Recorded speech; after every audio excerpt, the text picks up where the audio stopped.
Bhutare Shrimati Bhaktivedanta Swamiti Namine Nam Vishnu Padaya Chaya Shimarupine Shishimad Bhakti Pragana Keshavati Namine Nam Vishnu Padaya Krishna Prestaya Bhutare Shrimati Bhakti Siddhanta Sarasvati Namine Jai Shri Krishna Chaitanya Prabhu Nityananda Shri Advaita Gadadhar Shivasadi Gaura Bhakta Vrinda Hare Krishna Krishna Krishna Hare Hare Hare Rama Rama Rama Hare Hare Vrindaye Tulasi Devye Priyaye Keshavasya Cha Krishna Bhakti Pratadevi Satyavate Namo Namaha Vanchakarpatarubhyacha kripa sindhubhyaevacha patitanam pavanebhyo vaishnavebhyo namo namaha.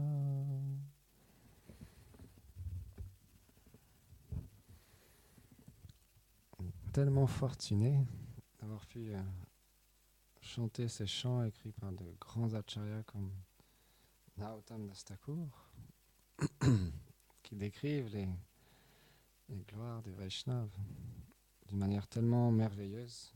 Et ce matin, je voulais partager avec vous une introduction que mon Diksha Guru, Srila Bhaktivedanta Narayan Goswami Maharaj, a écrit sur Srila Raghunath Das Goswami. Avant de commencer notre lecture du Vilampa Kushumanjali,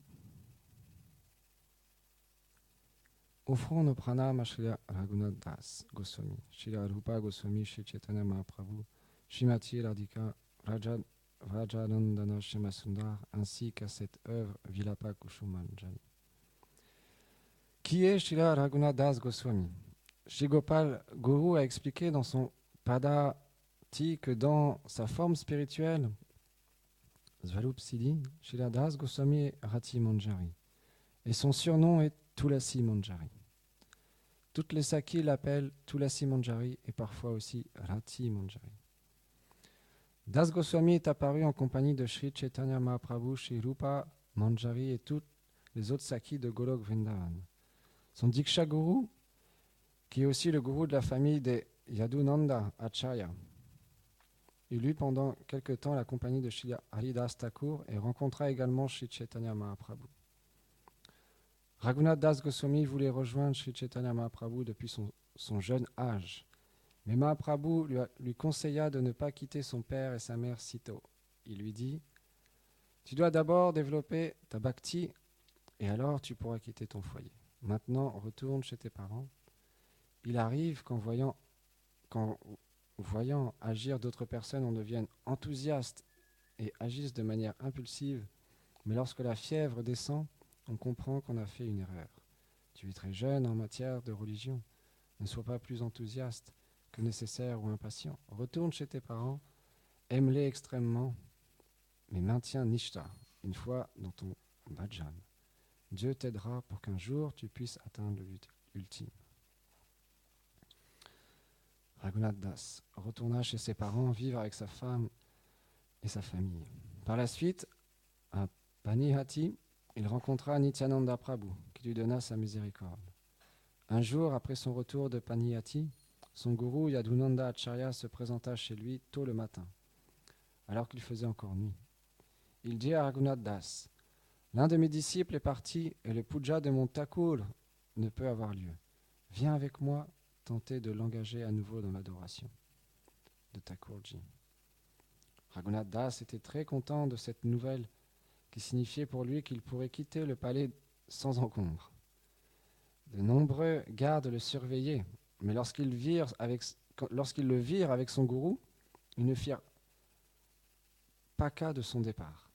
En sortant du palais, Raghunath Das dit à son maître, « Vous pouvez rentrer chez vous, j'irai voir votre disciple tout seul et je vous l'enverrai. » Son Gurudev prit congé et Raghunath délivra le message à son disciple qui se rendit à l'ashram de son gourou. Raghunath Das partit alors pour Jagannath Puri. Là, il rencontra Sri Chaitanya Mahaprabhu qui le confia aux soins de Sri Svarup Damodar L'instruction de Mahaprabhu fut la suivante. Ne parle pas de sujets mondains, n'écoute pas les bavardages inutiles, ne te nourris pas de mets savoureux et ne porte pas de somptueux vêtements. Ne recherche pas les honneurs et offre tes respects à tous les êtres. Chante constamment le saint nom de Shri Krishna et dans ton esprit sers Radha et Krishna à Vrindavan. Comme expliqué hier Gurudev dans la conférence, Raghunath Das Goswami avait une extrême renonciation. Il dormait très peu, il mangeait très peu. Et il était 24 heures sur 24 engagé dans le service de Shri Radha et Krishna. Il expliquait même, à travers l'extrait qu'il nous a lu, même dans les rêves, il est engagé dans son service éternel en tant que Rati Manjari. De nombreux divertissements démontrent le renoncement de Raghunath Das Goswami et la miséricorde qu'il a reçue de Sri Chaitanya Mahaprabhu et Sri Swarup Damodar à Puri. Lorsque Chaitanya Mahaprabhu quitta ce monde, Das Goswami se trouva sans refuge. Il arrêta alors de manger du riz et du dal pour ne consommer que des fruits et du lait. 3 ou 4 mois plus tard, Swarup Damodar quitta à son tour la planète et rejoignit Mahaprabhu dans ses divertissements éternels. Raghunath Das cessa alors complètement de s'alimenter. Il se rendit à Vrindavan avec l'intention de sauter la vie en se jetant de la colline Govardhan. À Jagannath Puri, Mahaprabhu lui avait donné 2 murtis, un Govardhan Shila et un Kunjamala, que Sankara Nanda Brahmachari lui avait offert en revenant de Vrindavan. Mahaprabhu avait l'habitude d'offrir l'archan à son Shila avec les larmes de ses yeux et les fleurs de son cœur.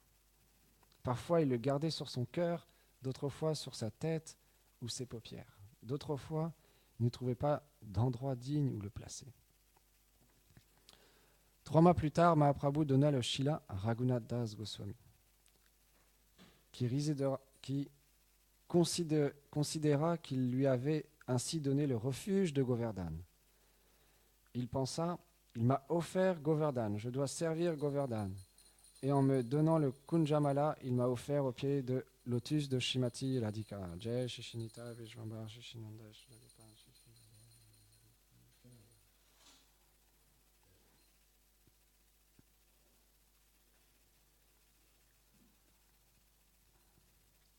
Lorsqu'il accomplit son adoration, il plaçait le Kunjamala autour de son cou, prenant ainsi refuge en Shrimati Radhika. Il servait Govardhan en le considérant comme Kaneya, Vlajanandana Shyamasundar, et lui-même comme une Palyadasi Manjari de Shrimati Radhika. Raghunath Das Goswami se rendit à Vrindavan où il rencontra Srila Rupa Goswami et Srila Sanatana Goswami.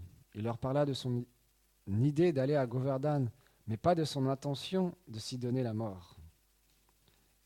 Ils purent néanmoins deviner ses pensées, alors Sanatana lui dit « N'agis pas ainsi, tu es mon frère, tout comme Rupa Goswami. » Sanatana Goswami lui parla de lui. Il lui expliqua qu'en voyageant de Vrindavan à Jagannath Puri, il attrapa une grave maladie de peau.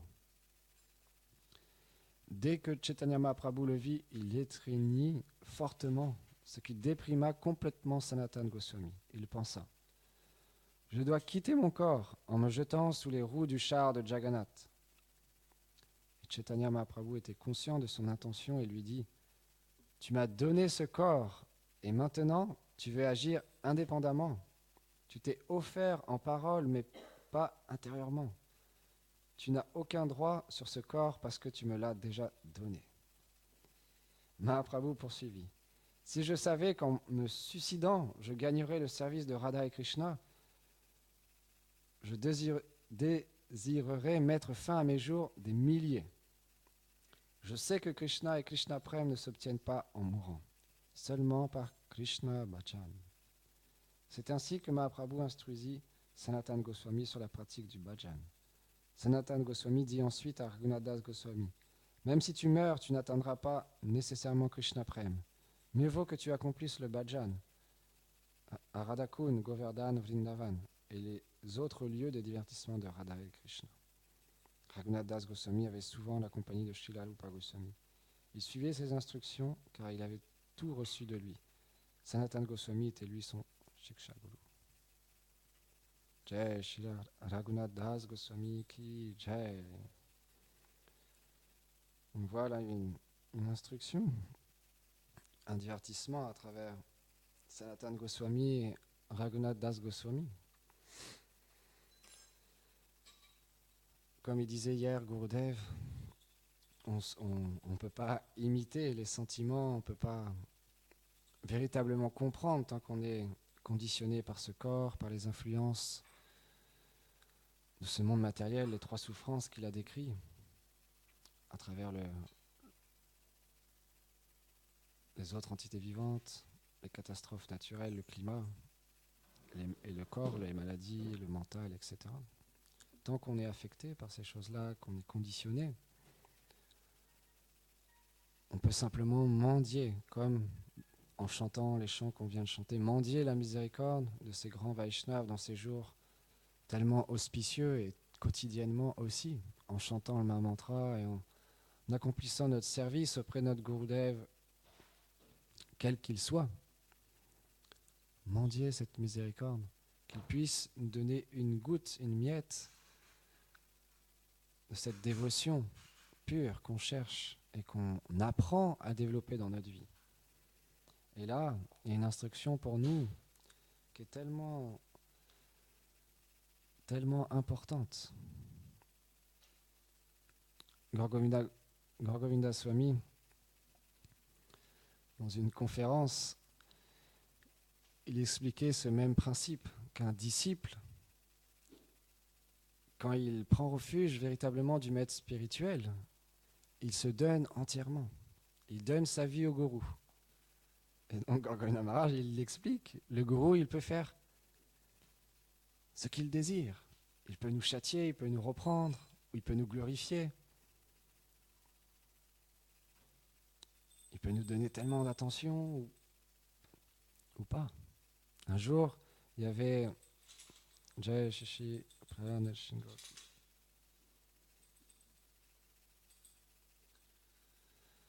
Un jour, dans un ashram, il y avait un maître spirituel avec ses disciples. Et parmi ses disciples, il y en avait un qui était très dédié au service de son Gurudev.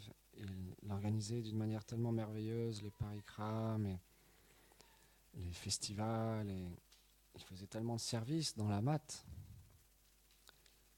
Et son Gurudev avait développé une affection particulière pour lui. Mais les autres disciples étaient devenus envieux de cette relation qu'il avait. Et juste, ils pensaient que c'était un moins que rien, un idiot. Et un jour, il y avait un feu de sacrifice. Et le maître spirituel, qu'est-ce qu'il a fait? Il s'est levé et il a commencé à taper son disciple violemment. Et à lui dire, t'es qu'un idiot, un bois-rien, et devant tout le monde. Et les autres, bien sûr, ils disaient, vous avez vu, on a raison, c'est juste un idiot, c'est juste un moins que rien. Regardez comment Gurudev, il l'a châtié. Et le temps a passé. Simplement, le disciple, il a joint les mains, il a accepté ce que le maître spirituel faisait et disait, comme la miséricorde. C'est très élevé. Mais comme il disait hier Gurudev, on suit dans les traces. Parfois on peut réagir, parfois dû à notre conditionnement ou à notre fierté, on peut réagir devant le maître spirituel, mais à l'intérieur, Gurudev il nous a expliqué de nombreuses fois, excusez-moi, on se repent, on se recentre. Se recentrer, ça veut dire on va voir le Gurudev et on demande pardon. J'ai mal agi, je me suis mal comporté. Quand tu m'as repris ou quand tu m'as donné une instruction que j'ai mal accomplie, ou peu importe, on se recentre de nouveau dans cette attitude intérieure. On demande pardon, on regrette le manque de respect, le manque d'étiquette qu'on a pu avoir avec le maître spirituel. C'est extrêmement important pour pouvoir développer l'amour de Dieu, le pur amour de Dieu le maître spirituel, comme il disait hier Gurudev, ou avant-hier, je ne sais plus, c'est lui qui a la clé. Les maîtres spirituels, ils ouvrent les portes du monde transcendantal. Sans lui, on n'a pas la clé. C'est lui qui va nous donner la clé. C'est lui qui va ouvrir la porte pour nous faire rentrer. Et pour ça, on doit suivre dans les traces de Sanatana Goswami, Raghunath Das Goswami en donnant notre vie. Et le maître spirituel, il nous engage. Et peu importe le service qu'il nous donne, on prend la miséricorde. Et on accomplit notre service avec amour et dévotion.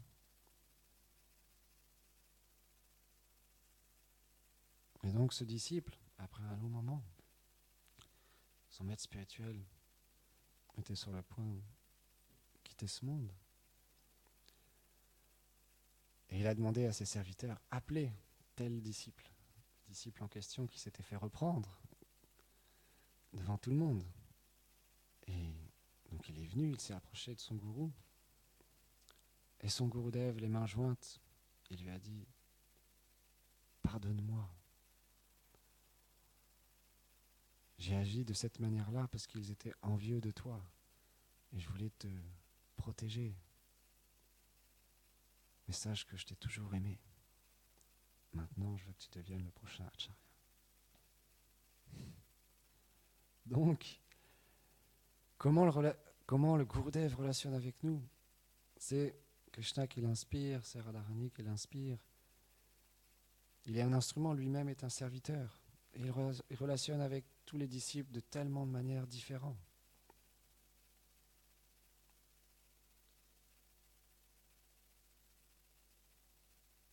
Mais la substance et ce qu'il nous donne, c'est la même chose pour tout le monde.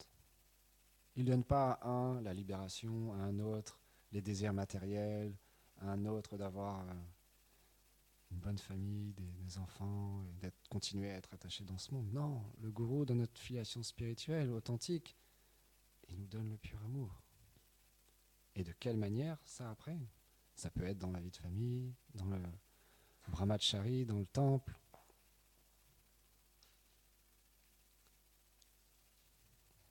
La situation, encore une fois, c'est lui qui choisit.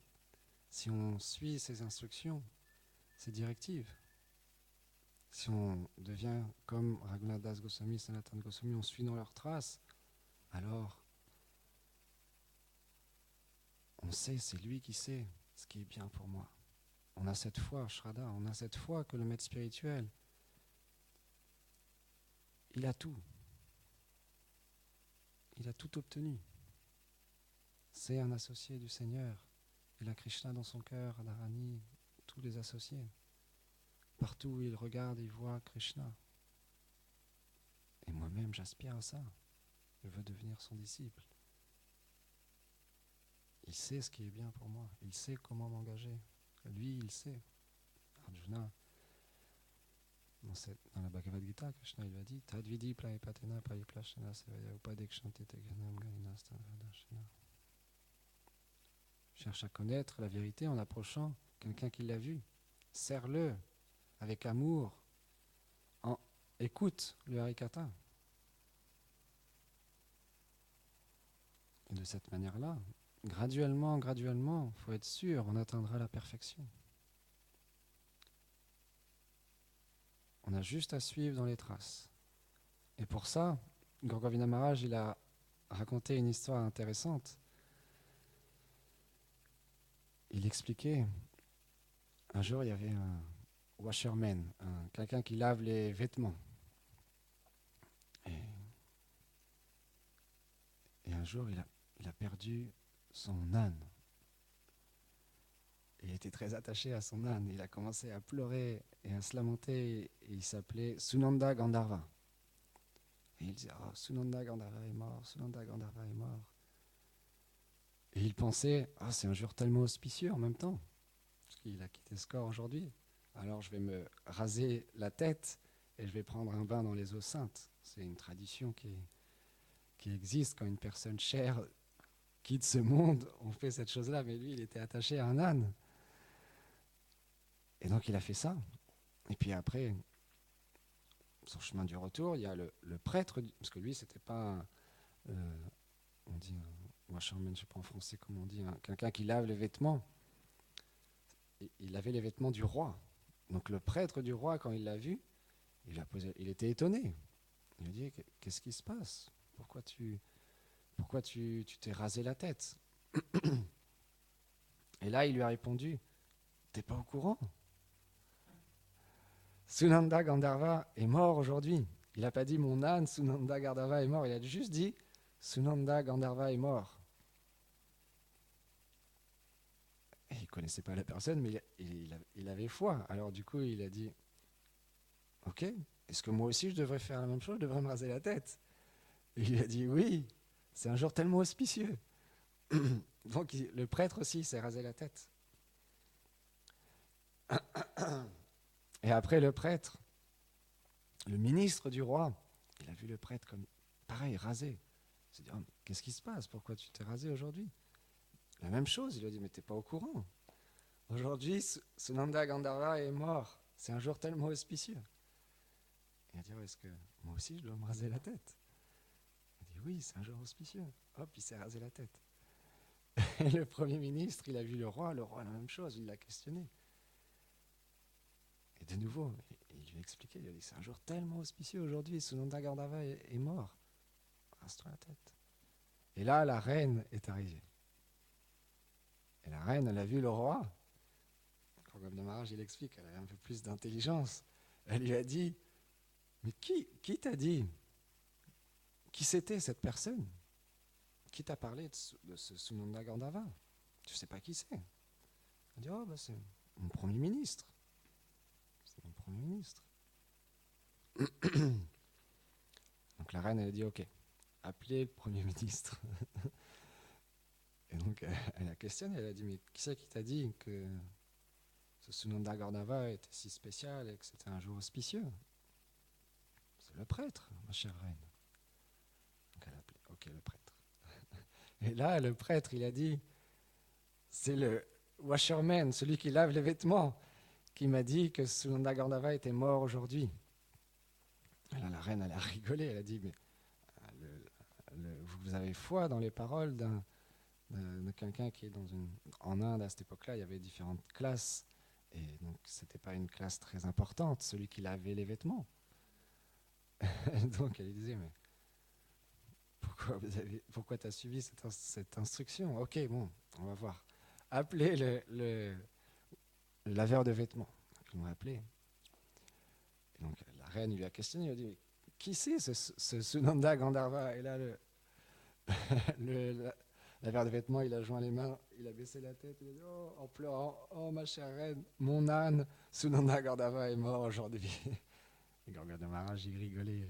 Pour expliquer en fait l'importance de recevoir les instructions d'une personne qui a la connexion, une personne qui a la connaissance pure, pour vérifier la source de ce qu'on a pu entendre à travers les shastras, à travers les gourous authentiques de notre filiation spirituelle. Bon, lui, c'était dans un autre contexte où je ne vais pas rentrer aujourd'hui, mais dans tous les cas, dans notre vie, ce qu'on peut entendre de différentes personnes qu'on rencontre dans la rue, dans le monde Vaishnav, parfois on entend tellement de choses, mais quand on a un guide spirituel, parfois on peut avoir un doute ou la manière dont nous-mêmes engager notre vie, dans quel ashram on doit être, ou de quelle manière on doit travailler ou faire les choses, pratiquer. Comme on avait raconté l'autre histoire avec la personne qui avait reçu l'instruction de mon Diksha Guru de lire la Bhagavad Gita et qu'après était parti. De la même manière, après il avait pris refuge en une personne du commun, il avait oublié son maître spirituel. Le maître spirituel, il a la vérité. Simplement, parfois, dû à notre mental ou notre désir d'indépendance ou le faux ego, ou désir de position, on oublie l'aide qu'il nous apporte et nous-mêmes on se positionne comme un maître et on pense diriger notre vie et qu'on atteindra le but ultime de cette manière-là. Mais comme il nous a expliqué cette semaine, on peut faire ça. Mais c'est en suivant dans les traces des Vaishnavas et en suivant dans les traces du maître spirituel, en écoutant ses instructions, qui va nous ouvrir la porte du monde transcendantal. Et ça vient graduellement. Rupa Goswami l'a expliqué dans le Palechamrita. Il faut être enthousiaste et patient. Il faut développer l'enthousiasme, mais il faut être patient aussi. Le jour où les choses se révéleront dans notre cœur, en chantant, en adorant la déité, le jour où ça se révélera, ça ne dépend pas de nous, encore une fois. Dans toutes les circonstances, on est dans cette dépendance de la miséricorde. On est dans cette attente. Mais dans cette attente, ce n'est pas une attente passive. Où juste, on va dans la forêt, on va dans un beau champ de prairie avec les fleurs, les beaux oiseaux, les papillons, et puis on s'assoit et puis on médite. C'est actif. On est engagé dans le service de dévotion. Le maître spirituel nous engage dans le service de dévotion. C'est dynamique.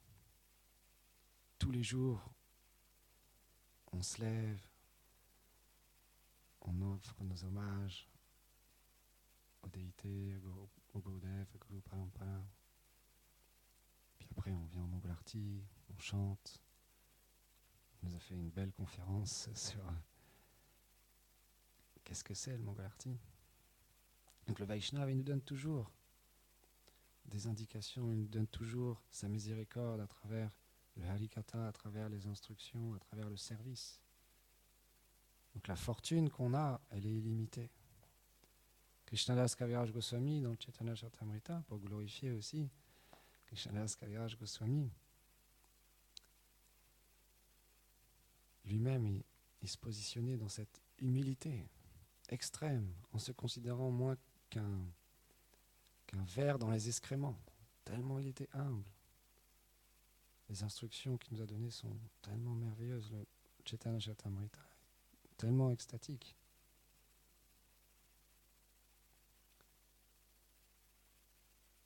Comme il nous a expliqué hier, Gurudev, on est très fortuné d'avoir tous ces livres saints, d'avoir ce temple avec ces merveilleuses déités et être connecté, avoir reçu l'initiation spirituelle et être engagé dans le service de dévotion. C'est notre bonne fortune. On doit tous les jours s'en rappeler. Tous les jours, on doit méditer là-dessus. Qu'on a une fortune incommensurable.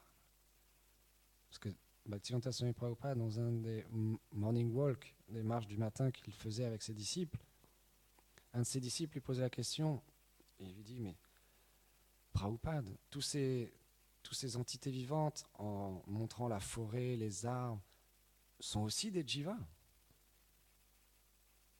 Et Prabhupada lui répond, oui. Toutes ces entités vivantes sont aussi des jivas, des âmes.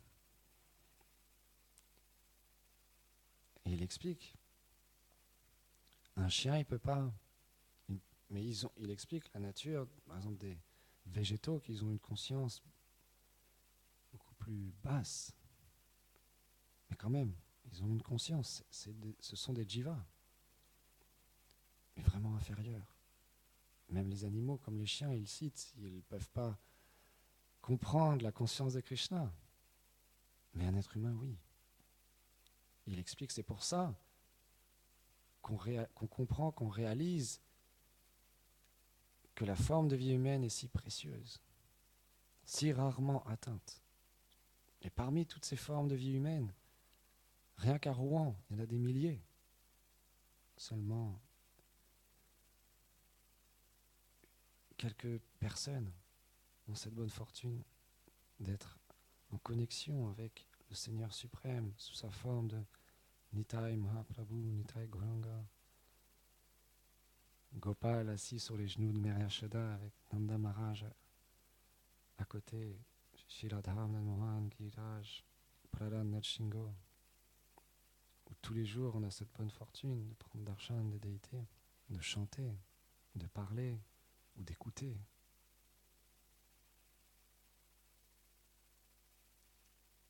Et plus on va développer cette compréhension de bonne fortune, plus aussi on va être attentionné d'une manière spirituelle avec nos frères et nos sœurs. Parce qu'on verra la rareté de notre frère, de notre sœur. On fera tout pour qu'ils soient bien, pour qu'ils restent, pour qu'ils continuent à évoluer dans leur vie spirituelle. Plus on réalisera, on voit notre maître spirituel, il fait tellement d'arrangements pour nous. Les Vaishnavas, ils sont extrêmement compassionnés. Ils font tellement d'arrangements pour nous. De la même manière, nous aussi, on devient comme, on suit dans les traces de notre gourou, on devient comme lui, on devient très attentif, très appréciatif de nos frères et nos sœurs, du service qu'ils font, de la présence physique qu'ils ont dans le lieu ou aux alentours. Peu importe les différences, peu importe les affinités, il y a le bon respect. Comme il disait, pas d'amis, pas d'ennemis.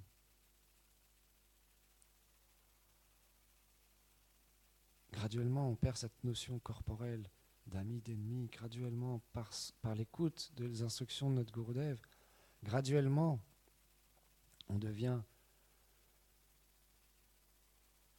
attiré par les êtres d'une manière profonde, à travers le service qu'ils offrent aux maîtres spirituels, à travers leur réalité, qui ils sont. Je ne sais pas qui ils sont, je ne suis pas qualifié, je n'ai pas la vision, mais ce sont des personnes spéciaux, parce qu'ils offrent un service à mon Gurudev. Donc naturellement, le bon respect vient. Comme Mahaprabhu, quand il voyait ses dévots, il les traînait, comme ici c'est expliqué. Il les traînait Sanatana Goswami, qui ne voulait pas, il partait parce qu'il avait du pus sur la peau. Il se considérait tellement inqualifié pour que le Seigneur les traîne de cette manière-là. De la même manière, dans nos relations, on doit développer cette humilité. Parler entre nous d'une manière respectueuse. Se servir les uns les autres. Échanger, le harikata, échanger sur les conférences qu'on a pu entendre, les livres qu'on a pu étudier ou traduire, ou les petites histoires de Sankirtan qu'on a pu avoir en distribuant les livres.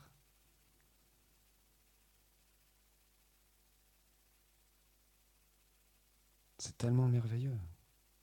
Moi-même, quand j'étais enfant, un des aspects qui m'a beaucoup attiré, c'était cet aspect où j'écoutais les différents Vaishnavas échanger les souvenirs de la distribution des livres.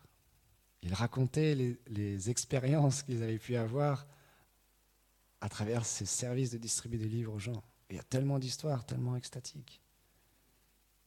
Et ça me fascinait. J'étais fasciné.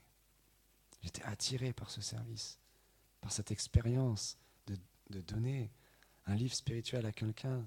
Et ça prend tellement de manières différentes et c'est tellement joyeux et enthousiasmant de voir quelqu'un qui reçoit Krishna dans sa vie, qui a l'opportunité d'ouvrir le livre et de se connecter.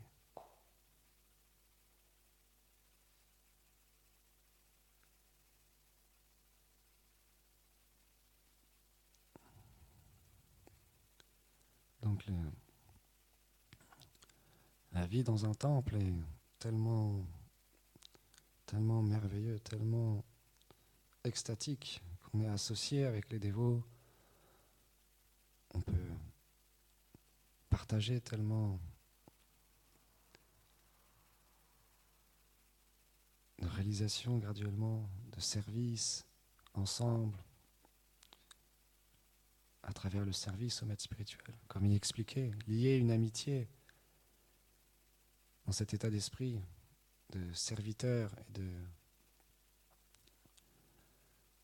disciples, comme des frères et des sœurs, pour s'aider à progresser dans notre vie spirituelle, pas pour s'attacher les uns envers les autres d'une manière superficielle où simplement on est attaché au corps et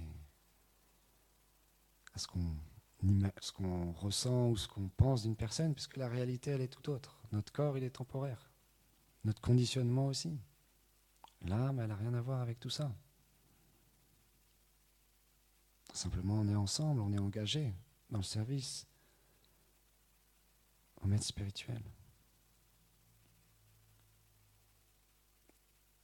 Donc, naturellement, si on veut faire plaisir au gourou, que toute notre vie, on va passer auprès des Vaishnavas, si on est fortuné et qu'on respecte, qu'on suit dans les traces de nos maîtres spirituels, comme Srila Bhakti-Pramod Puri Goswami Maharaj a expliqué le cœur de Krishna, qu'on est attentif à ne pas faire d'erreurs, d'offenses envers les Vaishnavas, comme hier c'était Ekadashi, comme Ambarish Maharaj avec Durvasha Muni, il y a eu ce fameux divertissement. On est attentif, vraiment. Bien sûr, c'était pas une extraordinaire Durvasha Muni, mais pour nous montrer l'exemple de faire vraiment attention à l'étiquette Vaishnava, à ne pas faire d'erreur. Et quand on fait une erreur, ça arrive parfois, tout de suite, on demande pardon. Tout de suite, on va voir la personne, on lui demande pardon. C'est tellement important pour pouvoir rester ensemble de nombreuses années, toute une vie, dans ce service-là, pour les déités, pour le maître spirituel. Go Premanande Hari Yo Shishinita Vishvamba Ki Jai Shishinanda Yashoda Gopal Ki Jai Shishila Dhavna Mohanju Ki Jai Shri Pranat Shingo Ki Jai Shri Guru Parampara Ki Jai Shri Gurudev Ki Jai Shri Vaishnav Sangha Ki Jai Go Premanande Hari Yo.